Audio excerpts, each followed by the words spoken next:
السلام علیکم friends, I hope you are doing well. میرے ڈیلی ویڈیوز دیکھنے کے لیے اس چینل کو پلیز لائک کریں، شیئر کریں اینڈ سبسکرائب کریں، اور میرے اس چینل پہ نئے آنے والوں کو وارم ویلکم۔ چلتے ہیں آج کے واقعے کی طرف۔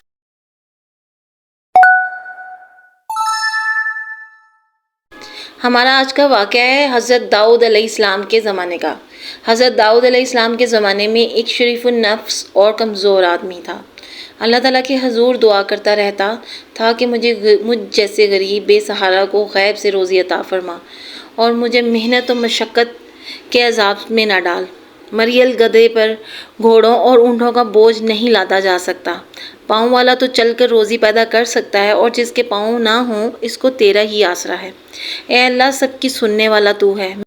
میں منہ سے ہی تجھ سے مانگ سکتا ہوں، لیکن مشقت کرنے کی طاقت نہیں رکھتا۔ بس یہی ورد و وظائف اس کے دن رات کی مصروفیت تھی۔ اس کا یہ عمل ہر عام و خاص میں مشہور ہو چکا تھا۔ لوگ طرح طرح کی باتیں کرتے۔ خدا نے ہر شخص کی روزی محنت و مشقت کے راستے اتاری ہے، لیکن اسے دیکھو، ہاتھ پیر ہلائے بغیر خدا سے اپنا رزق طلب کرتا ہے۔ پیغمبر خدا کو دیکھو، جنہیں اللہ نے معجزے بھی عطا کیے ہیں، خوش الحال ایسے کہ جنون چرند پرند تو ایک طرف پہاڑ بھی متاثر ہوتے ہیں، باوجود اتنی شان کے کہ وہ بھی بغیر مشقت کے روزی حاصل نہیں کرتے۔ مگر اسے دیکھو، یہ ناکارہ انسان، یہ چاہتا ہے کہ اسے بیٹھے بٹھائے خزانہ مل جائے اور کوئی کسب نہ کرنا پڑے۔ لوگ سو باتیں کرتے مگر وہ کسی کی پرواہ نہیں کرتا تھا، برابر اپنی آہوزاری میں لگا رہتا۔ اس کی دعا کا چرچا سارے شہر میں عام ہو گیا کہ یہ کیسا انسان ہے جو خالی تھیلی میں پنیر حاصل کرنا چاہتا ہے، جو تلاش کرے آخر اس کو مل جاتا ہے۔ خدا سب کی دعائیں سنتا اور مرادیں پوری کرتا ہے۔ اس شخص نے دعاؤں اور رونے دھونے کی حد کر دی تو رحمت نے جوش مارا اور اس کی مراد بھر آئی۔ زور سے دروازہ کھلا ایک دن، اور ایک گائے اس کے گھر میں گھس آئی۔ اس نے فوراً گائے کو پکڑا، ٹانگیں باندھ کر بے تامل حلق پر چھری پھیر کر ذبح کر دیا۔ پھر قصاب کو بلوایا کہ اس کو کاٹ کر بوٹیاں بنا دے۔ گائے کا مالک گلی کوچوں کی خاک چھانتا ہوا گائے تلاش کرتا ہوا ادھر آ نکلا۔ دیکھا کہ گائے ذبح بھی ہو چکی ہے اور کسائی اس کی بوٹیاں کرنے میں بھی مصروف ہے۔ اس نے رونا دھونا اور چلانا شروع کر دیا۔ ارے ظالم، یہ کیا غضب کیا! یہ گائے تو میری تھی، تجھے بھلا کیا حق تھا اسے پکڑ کے ذبح کرنے کا؟ دعا مانگنے والے نے جواب دیا، سنو بھائی، زیادہ چیخنے چلانے کی ضرورت نہیں۔ میں برسوں سے اس دعا میں مصروف ہوں کہ اے اللہ تعالیٰ، میرا رزق میرے پاس پہنچا دے۔ اس نے دعا قبول کی، میں نے اسے خدا کی عطا سمجھ کر ذبح کر ڈالا۔ یہ جواب سن کر گائے کے مالک کے غیظ و غضب کی انتہا نہ رہی۔ اس نے پہلے درویش کی خوب خبر لی، پھر اسے گریبان سے پکڑ کر حضرت داؤد علیہ السلام کی عدالت میں لے گیا۔ لوگوں نے گائے کے مالک کی باتیں سنی تو اسے حق پر قرار دیا۔ درویش نے اس بے بسی کی حالت میں آسمان کی طرف دیکھ کر کہا، اے خدائے رحمان و رحیم، تو اچھی طرح جانتا ہے کہ میں نے اپنی آرزو کی تکمیل کے لیے سینکڑوں روزہ شب آہوزاری کرنے اور دعا مانگنے میں صرف کی، اور میں نے روزے جو خواب دیکھا تھا اسی نے مجھے تیری بندگی میں مست کر دیا۔ میری مثال اس مست اونٹ کی سی ہے جو سستی اور تھکان محسوس کیے بغیر منہ سے جھاگ نکالے بوجھ اٹھائے چلا جاتا ہے کہ اپنی اونٹنی سے ملاپ کرے۔ میں نے جب اپنی مراد پائی تو یہ مجھے تیرا بندہ نافرمان سمجھ کر شیطان کی طرح کوس رہا ہے۔ اے اللہ، میں تو ہمیشہ تیرے ہی آگے دستے سوال دراز کرتا رہا ہوں، تو میری پردہ پوشی کر لے، مجھے ذلیل ہونے سے بچا لے۔ گائے والے نے چلا کر کہا، آسمان کی طرف کیا دیکھ رہا ہے؟ میری طرف دیکھ اور حقیقت کا سامنا کر۔ کیا تو سمجھتا ہے خدا اس کے بندوں کو اس فریب میں مبتلا کر کر صاف صاف نکل جائے گا؟ دعا مانگنے والے نے اپنی پیشانی زمین پر رکھ دی اور رو کر بولا، اے خدائے ذوالجلال، اپنے اس بندے کو رسوا نہ کر۔ میں بے شک برا ہوں، خطا کار ہوں، تو عیبوں کو ڈھانپنے والا ہے، اور اس نازک وقت میں میری مدد فرما۔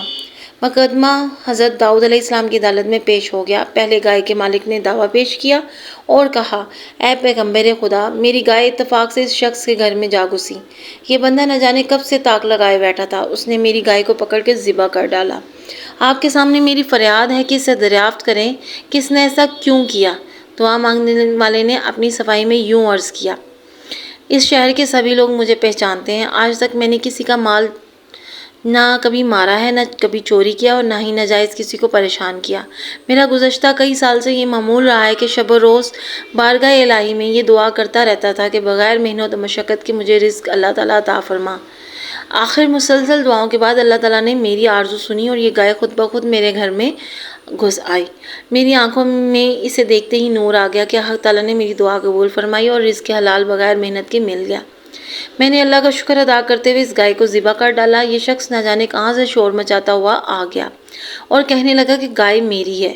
حضرت داؤد علیہ السلام نے یہ سن کر فرمایا، ایسی معقول دلیل دے جس کی بنا پر تو نے گائے ذبح کی ہے۔ تیرے بیان سے یہ ثابت ہوتا ہے کہ وہ گائے تجھے مالک نے دی نہ تو نے خریدی۔ دعا مانگنے والے کی آنکھوں میں آنسو آ گئے۔ اے پیغمبر خدا، آپ بھی وہی کہنے لگے جو دوسرے کہہ رہے ہیں؟ ایک آہ دردناک اس کے دل سے نکلی اور اس نے آسمان کی طرف نگاہ اٹھا کر دیکھا۔ اے میرے دل کا درد جاننے والے، تو داؤد علیہ السلام کو روشنی عطا فرما اور انہیں حقیقت حال سے آگاہ فرما۔ یہ کہہ کر وہ دھاڑے مار مار کر رونے لگا۔ اس کی آواز میں ایسا درد تھا کہ نہ صرف سنگ موم ہو گئے بلکہ حضرت داؤد علیہ السلام کا دل بھی دہل گیا۔ انہوں نے گائے کے مالک سے کہا، اس کا فیصلہ ایک دن کے بعد کیا جائے گا۔ پیغمبر خدا اپنے حجرے میں داخل ہوئے اور اپنی عبادت گاہ کا دروازہ بند کر دیا۔ ذکر و اذکار کے بعد اللہ عز و جل کی بارگاہ میں دعا کی کہ اے میرے پروردگار، مجھے حقیقت حال سے آگاہ فرما۔ اللہ تعالیٰ نے اپنے نبی پر پرسرار رموز کھول دیے۔ دوسرے دن دونوں کو طلب کیا گیا۔ حضرت داؤد علیہ السلام نے یہ فیصلہ دیا۔ گائے کے مالک کو کہا، اس شخص کا پیچھا چھوڑ دے اور اسے معاف کر دے۔ حق تعالیٰ نے تیرے گناہوں کی پردہ پوشی فرمائی ہے، تو بھی اس کی ستاری کا حق ادا کر اور اپنی گائے کی طرف سے صبر کر۔ حضرت داؤد علیہ السلام کا ارشاد سنتے ہی اس بدبخت نے کہا، کیا اب کوئی نئی شریعت نافذ ہو گئی ہے؟ آپ کے انصاف کی شہرت تو زمین و آسمان تک پہنچ چکی ہے، مگر میرے ساتھ ظلم کیوں؟ یہ انصاف نہیں، ظلم ہے۔ دوسری مرتبہ حضرت داؤد علیہ السلام نے فرمایا، اپنا سارا مال اور جائیداد اس مظلوم کے حوالے کر دے، ورنہ تیری سخت رسوائی ہوگی، اور کچھ عجب نہیں کہ جو ظلم و ستم تو نے کیے ہیں وہ بھی ظاہر ہو جائے۔ گائے والے نے یہ کلمات سنتے ہی سر پر خاک ڈالنا شروع کر دی، گریبان پھاڑ ڈالا، بدحواس ہو کے اور منہ میں کف بھر کے بولا، اے داؤد، اچھا فیصلہ سنایا، مجھ پر ظلم و زیادتی کی حد کر دی، نعوذ باللہ، مجھے تو معلوم ہوتا ہے کہ تو اپنے حواس میں نہیں رہا۔ حضرت داؤد علیہ السلام نے اسے قریب بلایا اور کہا، اے بدبخت، اس ہنگامے سے باز آ، کہیں یہ تیری ہلاکت کا باعث نہ بن جائے، جو تو نے بویا ہے وہ اب کاٹ۔ اب تیسری مرتبہ حضرت داؤد علیہ السلام نے ارشاد فرمایا، تو اپنے اہل و عیال کو بھی اس کے حوالے کر دے۔ اس حکم پر تو وہ پتھر سے اپنا سر پھوڑنے لگا۔ لوگ بھی حیران تھے کہ حضرت یہ کیسا حکم دے رہے ہیں۔ تماشائی پیغمبر خدا کے حکام کی اصل وجہ سے ناواقف تھے۔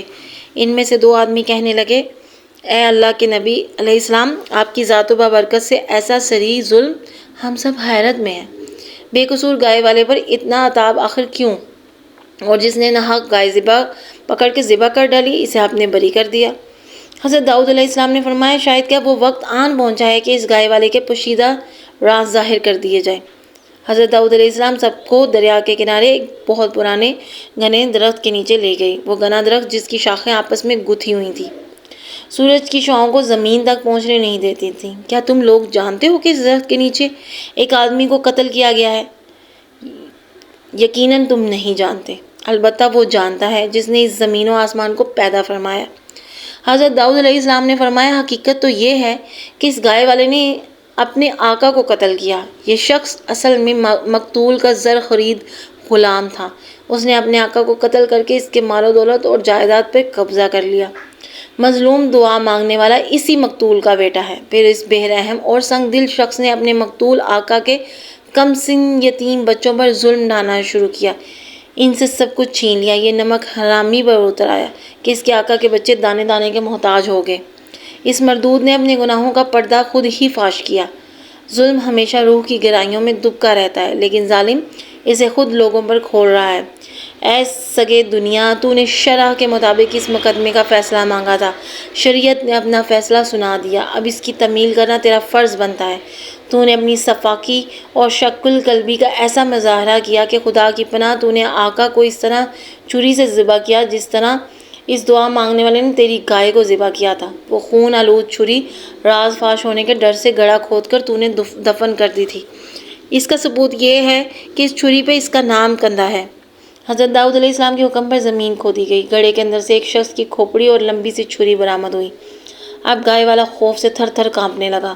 تماشائیوں پر سخت کا عالم طاری تھا۔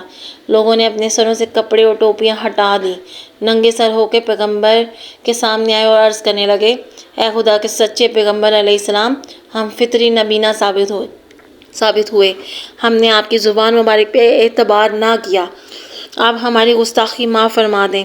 حضرت داؤد علیہ السلام نے سب کو معاف کر دیا، پھر گائے والے کے بارے میں حکم دیا، چونکہ اس شخص کے ظلم کا پردہ کھل چکا ہے اور یہ قاتل ہے، اس لیے شریعت کا فیصلہ یہ ہے کہ اس سے قصاص لیا جائے۔ چنانچہ اسی چھری کے ساتھ اس کی گردن اڑا دی گئی۔ تو آج کا قصہ ہمارا یہیں پہ اختتام پذیر ہوتا ہے۔ ملتے ہیں انشاءاللہ نیکسٹ ویڈیو کے ساتھ۔ پڑھتے ہیں درود ابراہیمی۔ اللہم صلی علی محمد وعلی آل محمد کما صلیت علی ابراہیم وعلی آل ابراہیم انک حمید مجید۔ اللہم بارک علی محمد وعلی آل محمد کما بارکت علی ابراہیم وعلی آل ابراہیم انک حمید مجید۔